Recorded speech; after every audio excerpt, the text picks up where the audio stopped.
Dahil kinailangan ang pagtulog sa loob ng 5 taon, ang lalaki ay nagising lamang na siya ay naging huling pag-asa ng sangkatauhan. Dahil 75% ng mga lalaki sa Earth ay na-extinct, habang ang bilang ng mga kababaihan ay nananatili sa 5 bilyon.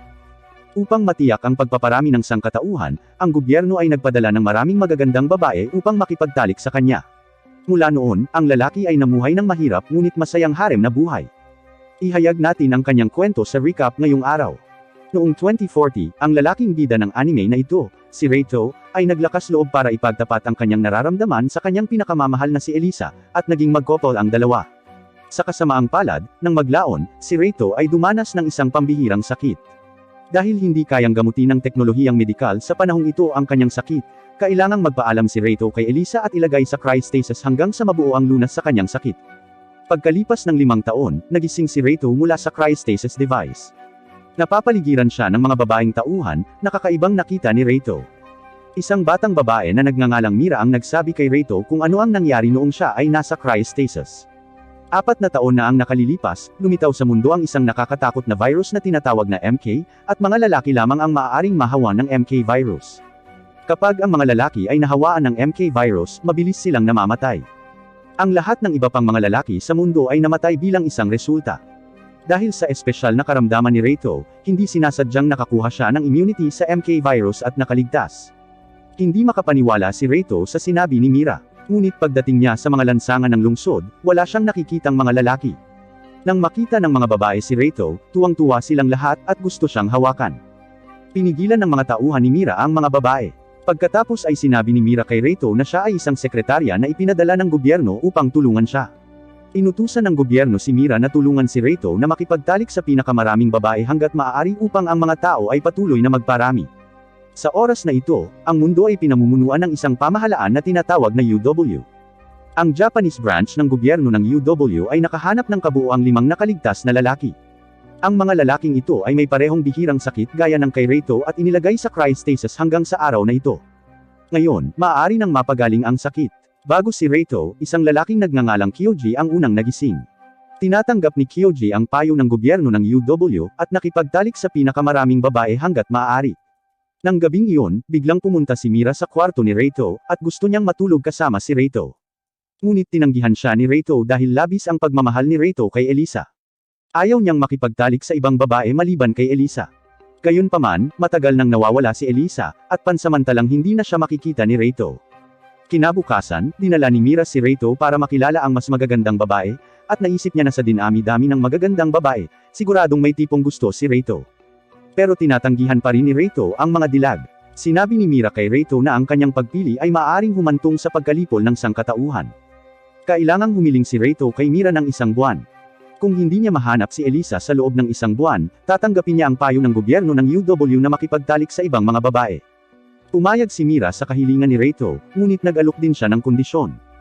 Dahil kailangang tapusin ni Mira ang trabaho, kailangan pa niyang magpadala ng magagandang babae para akitin si Reito.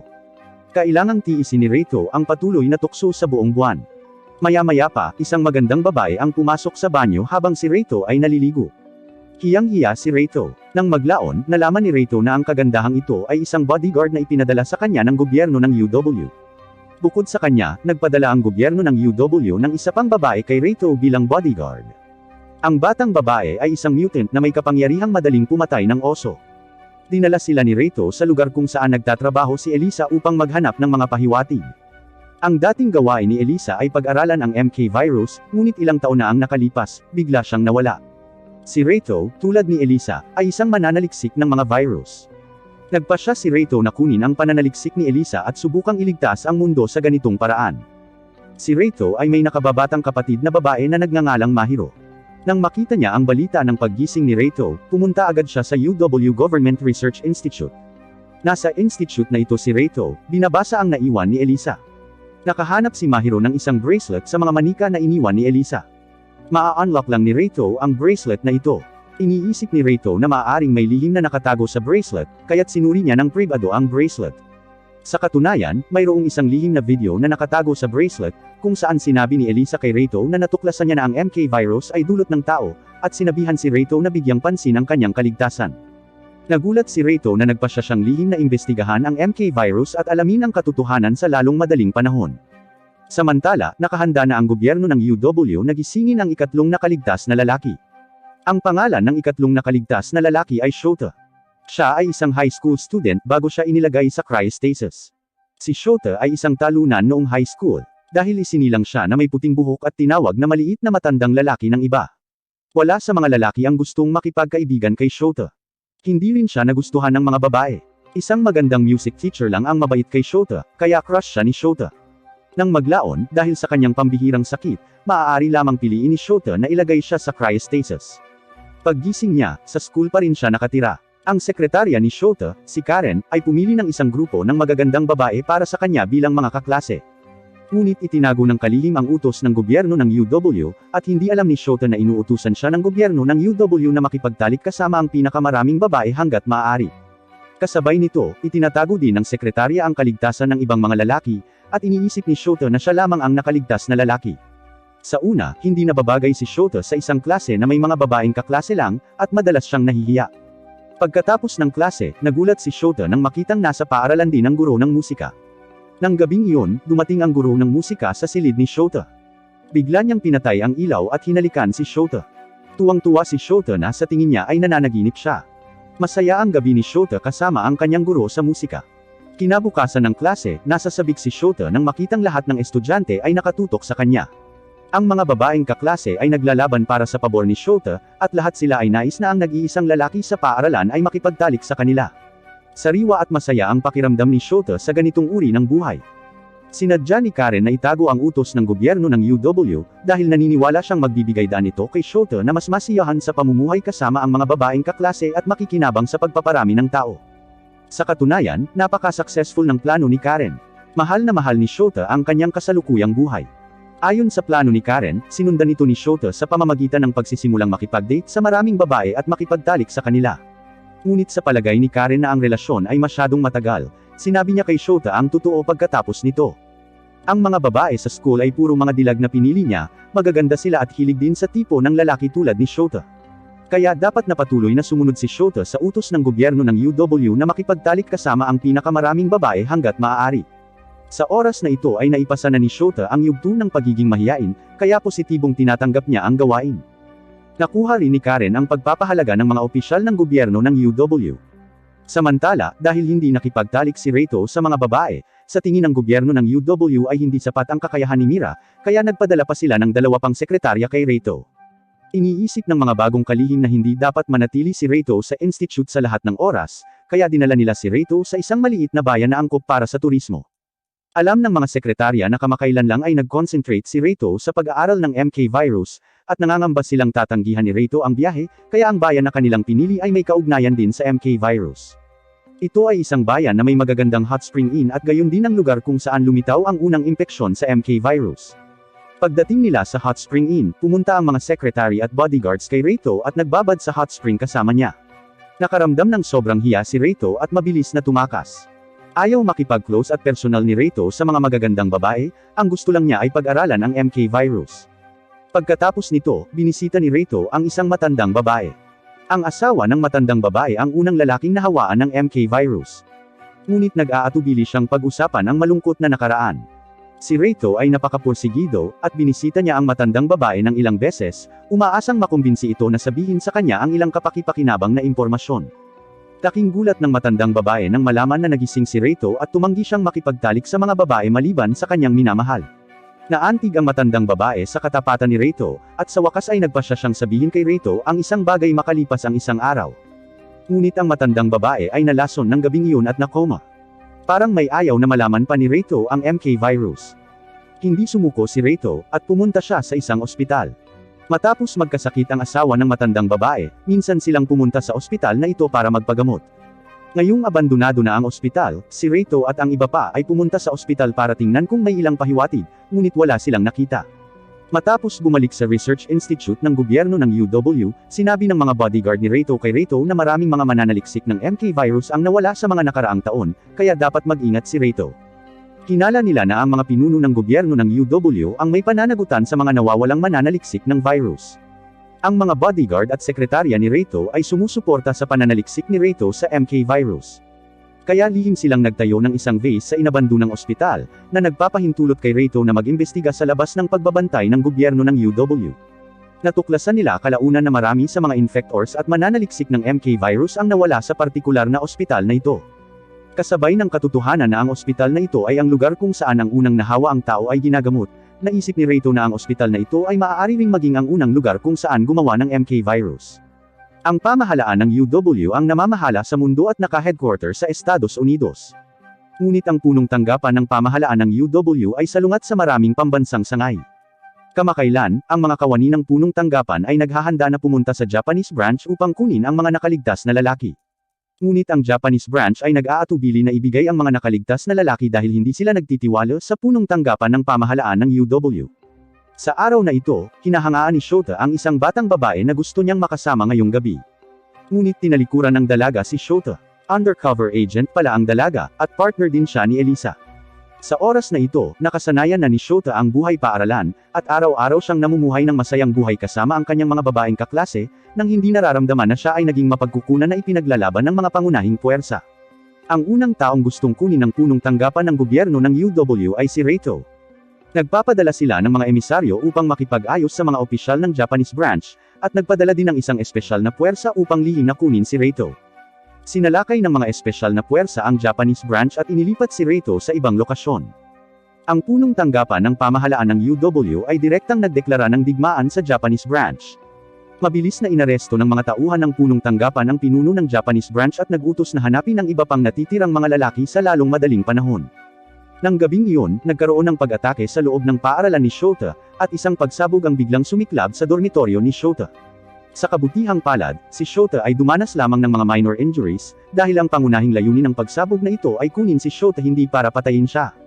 Sinabi ni Karen kay Shota na ang mga taong nagsasagawa ng mga pagsabog ay nagmula sa isang grupo ng resistance na ayaw pamunuan ng gobyerno ng UW, kaya nilalabanan nila ang gobyerno ng UW. Sinabi rin ni Karen kay Shota na sa katunayan, ang panlabas na dingding ng paaralan ay may mataas na boltahe na kuryente. Ang mga tao sa labas ay hindi makapasok, at ang mga tao sa loob ay hindi makalabas. Ang buong paaralan ay parang isang kulungan, at si Shota ay isang preso dito. Ngunit nagpa siya si Karen na baguhin ang buhay ni Shota. Hindi na niya itinago ang katotohanan at sinabi kay Shota na may 4 na lalaki na nabuhay bukod kay Shota. Medyo nagulat si Shota pero may sinabi si Karen na mas ikinagulat niya. Gusto ni Karen na makatrabaho si Shota para maging pinakamakapangyarihang tao sa mundo. Hindi ito kayang gawin ni Karen ng mag-isa, ngunit ito ay makakamit sa pakikilahok ni Shota. Si Shota ay hinikayat ni Karen, kaya handa silang umalis sa paaralan at pumunta sa gobyerno ng UW upang lumaban para sa higit na kapangyarihan. Natuklasan ng mga undercover na ahente ng resistance na nakikipagtulungan si Shota kay Karen at iniulat ang insidente kay Elisa. Si Elisa daw ang pinuno ng resistance. Sa oras na ito, si Elisa ay nagsasagawa ng isang rally kasama ang isang grupo ng mga rebelde.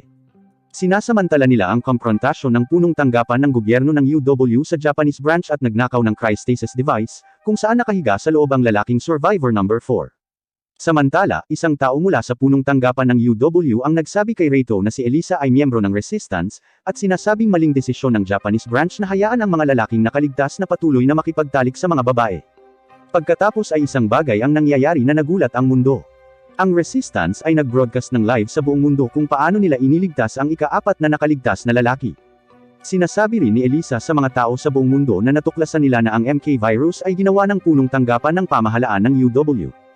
Ang ilang mga tao sa punong tanggapan ng gobyerno ng UW ay labis na napupuot sa mga lalaki kaya palihim nilang nilikha ang MK virus, na humahantong sa sakuna. At plano nilang ipagpatuloy ang pagpatay sa natitirang mga lalaki. Nananawagan si Elisa sa mga tao sa buong mundo na maghimagsik laban sa gobyerno ng UW at protektahan ang mga nakaligtas na lalaki. Matapos panoorin ang live na broadcast, tinanong ni Reito ang mga kawani ng gobyerno ng UW kung gusto nila siyang patayin, ngunit mariing itinanggi ng mga kawani ang pahayag na ito. Gayunpaman, iniisip ng mga bodyguard at sekretarya ni Reito na maaaring sakta ng gobyerno ng UW si Reito, kaya nagpa siya silang tulungan si Reito na makatakas mula sa gobyerno ng UW. Sa oras na ito, dumarating din si Shota sa lugar na ito, ngunit iba ang hitsura niya sa dati. Lumalabas na gumamit si Karen ng isang espesyal na pamamaraan upang maging mas maaasahan si Shota. Mas matanda na siya ngayon ng 5 taon at mukhang mas malakas. Inoperahan din siya para mabago ang paningin ni Shota, at hindi na nakasuot ng salamin si Shota. Nang umalis si Shota sa paaralan, inilabas din niya ang kanyang mga paboritong kaklase na babae. Nakatira pa rin sila kasama si Shota. Pagkaalis ni Reito, sinabi ni Shota kay Karen na sa tingin niya ay talented si Reito at mukhang hindi maaasahan si Kyoji. Kung nais ni Reito na umalis sa gobyerno ng UW, kailangan niyang makakuha ng maraming tulong. Sinabi ni Reito kay Mira ang tungkol sa ideya, umaasa na tutulungan siya ni Mira. Biglang hinubad ni Mira ang kanyang mga damit at sinabing kung nais ni Reito na humingi ng tulong sa kanya, dapat muna itong magkaroon ng matalik na pakikipag-ugnayan sa kanya. Muling tinanggihan ni Reito si Mira na labis na ikinalungkot ni Mira dahil nai-inlove na ito sa kanya. Hindi makayanan ni Reito na makitang malungkot si Mira at tuluyan na siyang hinalikan. Iyon ay nang may isang taga-UW headquarters ang biglang nakahuli kina Reito at Mira. Matagal nang natuklasan ng UW headquarters na gustong tumakas ni Reito. Pero minamaliit nila ang mga bodyguard ni Reito. Madali silang natalo ng mga bodyguard ni Reito at tinulungan si Reito na makatakas sa lugar. Sa kabilang banda, humiling sina Karen at Shota. Nais nilang makilala ang tatlong pinuno sa punong tanggapan ng UW. Ang tatlong pinuno ay sinasabing kasing talino ng mga henyo at lahat ay may matinding galit sa mga lalaki. Hiniling din ni Karen na siya ang pumalit sa posisyon ng Japanese branch leader. Hindi naging maayos ang negosasyon, at hindi agad pumayag ang punong tanggapan ng UW sa kahilingan ni Karen. Ngunit naniniwala si Karen na sa kalaunan, sila ni Shota ang mamamahala sa mundo bilang kapalit ng tatlong pinuno. Nang gabing iyon, dumating si Reito sa malapit na daungan.